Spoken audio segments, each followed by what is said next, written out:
Domingo 19 del tiempo ordinario, conociendo a Jesucristo por el Evangelio. Lectura del Santo Evangelio según San Mateo, capítulo 14, versículos del 22 al 33. Después que la gente se hubo saciado, Jesús apremió a sus discípulos a que subieran a la barca y se le adelantaran a la otra orilla, mientras él despedía a la gente. Y después de despedir a la gente, subió al monte a solas para orar. Llegada la noche, estaba allí solo. Mientras tanto, la barca iba ya muy lejos de tierra, sacudida por las olas, porque el viento era contrario. De madrugada se les acercó Jesús andando sobre el agua. Los discípulos, viéndole andar sobre el agua, se asustaron y gritaron de miedo, pensando que era un fantasma. Jesús le dijo enseguida: «Ánimo, soy yo, no tengan miedo». Pedro le contestó: «Señor, si eres tú, mándame ir hacia ti andando sobre el agua». Él le dijo: «Ven». Pedro bajó de la barca y echó a andar sobre el agua, acercándose a Jesús. Pero al sentir la fuerza del viento le entró miedo, empezó a hundirse y gritó: «Señor, sálvame». Enseguida Jesús extendió la mano, lo agarró y le dijo: «¡Qué poca fe! ¿Por qué has dudado?». En cuanto subieron a la barca, amainó el viento. Los de la barca se postraron ante él diciendo: «Realmente eres Hijo de Dios». Palabra del Señor. Gloria a ti, Señor Jesús. Hace pocos días hemos tenido oportunidad ya de comentar este Evangelio que hoy domingo nuevamente se pone a nuestra consideración. Vamos a fijarnos en esa actitud de nuestro Señor de dialogar, de hablar, de conversar, de orar a solas con su Padre Dios. Jesucristo nos enseña con sus palabras, pero también con sus actos, con sus gestos, con su forma de conducirse. Y aquí lo vemos, como en tantas otras ocasiones, en ese momento supremo y a la vez también inefable de su conversación con su Padre Dios.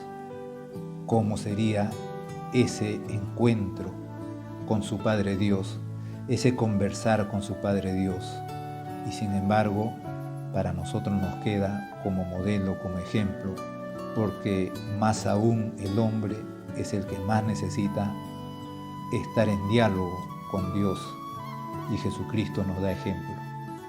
Luego nos podemos fijar en esas palabras de nuestro Señor en el momento de la necesidad a sus apóstoles: «Ánimo, soy yo, no tengan miedo». Eso mismo nos dice nuestro Señor a cada uno de nosotros. Eso mismo dice al hombre, a la humanidad, también y sobre todo en estos momentos, en este tiempo de sufrimiento, de pandemia. Ánimo, soy yo, no tengan miedo.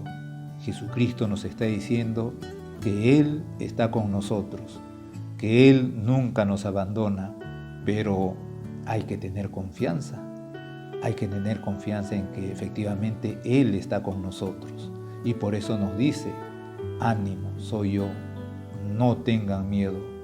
¿Cuánto fortalece estas palabras en estos momentos de nuestro Señor Jesucristo? No tengan miedo, yo estoy con ustedes. Podemos fijarnos también en ese pequeño reproche que le hace nuestro Señor a San Pedro cuando éste había pedido acercarse a él caminando sobre las aguas y empezó a hundirse porque empezó a dudar, sintió miedo de la fuerza del viento, y nuestro Señor le va a hacer este reproche: «¡Qué poca fe! ¿Por qué has dudado?». Ese reproche también nos lo hace a nosotros. ¿Cuántas veces nuestra fe puede flaquear en situaciones duras, difíciles, en pruebas, entre comillas, que por la que pasamos, y nuestra fe puede flaquear? Y entonces escuchamos este reproche del Señor: «Qué poca fe, porque has dudado. Y entonces se tiene que fortalecer nuestra fe en Jesucristo, en que Él nos ha dicho: ánimo, soy yo, no tengan miedo, porque Él está con nosotros. Y finalmente también podemos fijarnos en ese reconocimiento de los apóstoles que le van a decir: realmente eres hijo de Dios. Efectivamente, Jesucristo es la segunda persona de la Santísima Trinidad, es el Hijo de Dios, es Dios Hijo. Su Padre mismo lo reconoció y nos lo dijo en el bautismo de nuestro Señor, en la transfiguración: este es mi Hijo, mi amado, mi predilecto. Jesucristo es Hijo de Dios. Jesucristo es la segunda persona de la Santísima Trinidad. Es Dios hecho hombre. Estuvo aquí, en este mundo, en esta tierra, entre nosotros, de una manera física, corporal. Lo experimentaron los apóstoles, hasta el punto que San Juan en su primera carta va a decir: lo que hemos visto, lo que hemos oído, lo que nuestras manos han palpado. Se está refiriendo a ese aspecto físico, corporal, con el que nuestro Señor estuvo aquí y les acompañó a ellos. Pero también seguimos teniendo a nuestro Señor Jesucristo entre nosotros de manera sacramental en la Sagrada Eucaristía. Por eso este Evangelio nos permite renovarnos en nuestra fe, en nuestra confianza en nuestro Señor Jesucristo, que está siempre con nosotros y que por lo tanto no debemos temer nada, y que se ha querido quedar en la Eucaristía para ser nuestro compañero, nuestro confidente, nuestro, como decimos muchas veces, paño de lágrimas. Vamos a renovar nuestra fe en todo esto, y que nuestro Señor Jesucristo les bendiga abundantemente, que la Virgen Santísima interceda por todos ustedes y que sus santos ángeles les protejan, les acompañen y les libren de todo mal, en el nombre del Padre, y del Hijo, y del Espíritu Santo. Amén.